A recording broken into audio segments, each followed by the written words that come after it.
I'm Carol Bacak-Egbo, historian for Oakland County Parks. Join me now for an episode of History in Our Parks.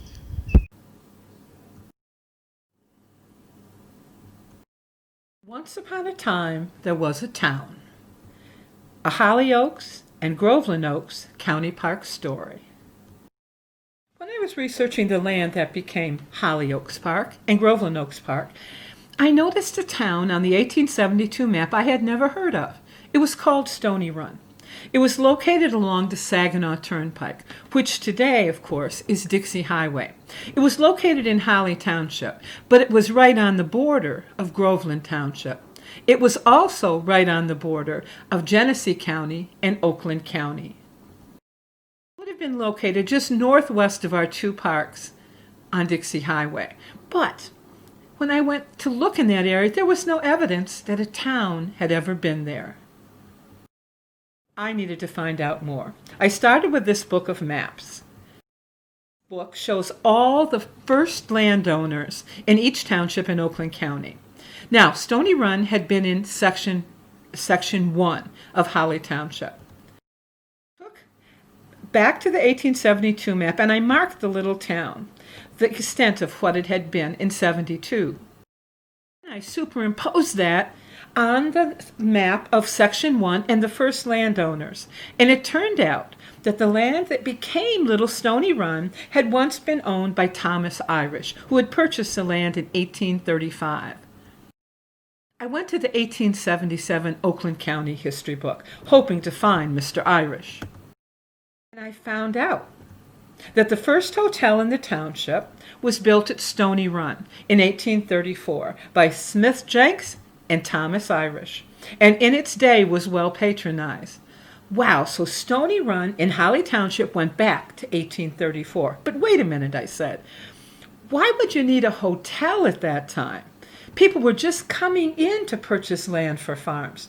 Why would you need a hotel? I discovered that in 1826 they began to build a road between Detroit and Saginaw, and by 1833 it had made it all the way to Flint. It wasn't long before stagecoaches were using that route. Mail stages. They were carrying the U.S. mail. Here's an example of from Pontiac to Saginaw a few years later, and noticed it went through Stony Run. Run had been a stagecoach stop. Now they began carrying mail, but then you had all this big stagecoach and one bag of U.S. mail. So they decided why not offer passengers a chance to purchase a ticket for a stagecoach ride also. And little places like Stony Run then appeared along the Saginaw Turnpike, the stagecoach route. I wanted to know more, so I went to the 1850 Holly Township census. I found farm after farm, but then I found a little cluster of people who likely lived in a town. There were 2 wagon makers, 2 public houses. Those were pubs, little taverns, little hotels. A cooper and a carpenter. Also found a store owner. This told me this was the census for Stony Run in 1850. And then I went to the 1857 map and saw a little cluster along the Saginaw Turnpike. Now, Stony Run wasn't listed as the name, but this was the area it would have been in. And this clearly was a little town. There was a DS, a district school. There was a wagon shop. There was a store. And a BC, likely a church, likely a Baptist church. And then I decided to search newspapers using Central Michigan's Digital Michigan Newspapers portal, and I input Stony Run. I discovered that in May of 1855, the circus came to Stony Run. It was the only town outside of Pontiac that the circus visited in 1855. And then I went to the State Gazetteer and Business Directory for 1863-64. And sure enough, Stony Run was listed.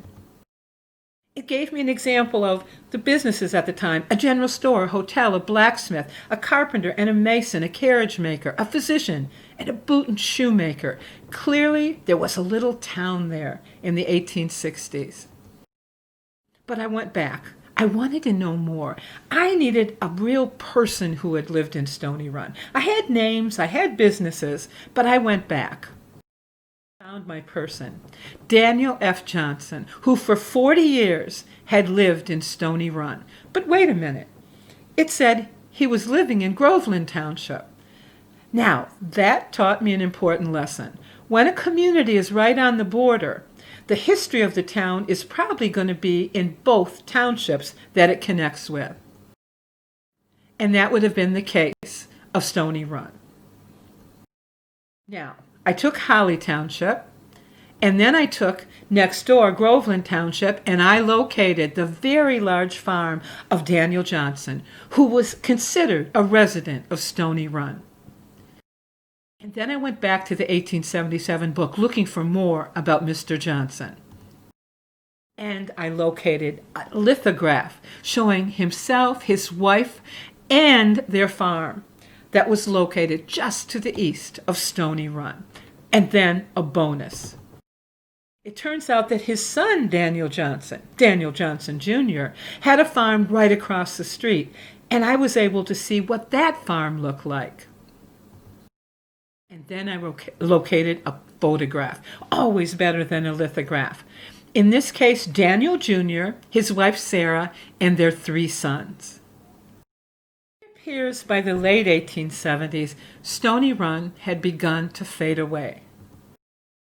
The 1877 business directory only listed it as a post office, no businesses.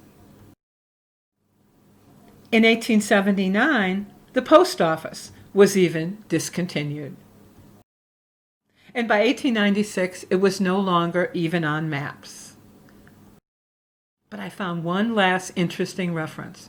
It was in the annual report of the Michigan Railroad Commission of 1917. The document listed all the phone companies in Michigan, and there were a lot of little ones at the time, including some that were Special Class D. They had a revenue of $200 or less. They were very small.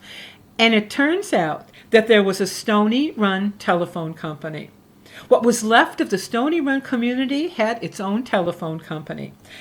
And it was run by Josh E. Johnson, who was considered secretary and the main one to run that little phone company. And it turns out, in a quirk of history, that Josh E. Johnson just happened to be the grandson of Daniel F. Johnson, who was the person who had lived in Stony Run for over 40 years. Once upon a time, there was a town called Stony Run.